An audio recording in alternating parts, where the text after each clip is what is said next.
The 2017 season saw an incredible debut year for the 2017 YZF R6, as GRT Yamaha official WorldSSP team managed to complete the clean sweep of titles in one of the most competitive classes on the planet. 28-year-old French rider Lucas Mahias took on all-comers to become the FIM Supersport World Champion, while his teammate Federico Caricasulo, race winner in Thailand, finished the season in an encouraging 5th place as he also impressed on the new R6, and meant that GRT lifted the team title and Yamaha claimed the manufacturer's crown.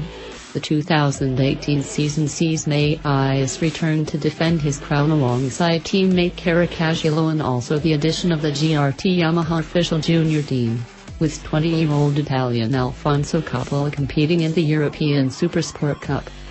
Drawing on a raft of experience in world-class motorcycle racing, GRT Yamaha official WorldSSP team boasts X125 and 250 Grand Prix World Championship rider Mirko Giansanti as its sporting and tactical director, with Filippo Conti alongside as team manager.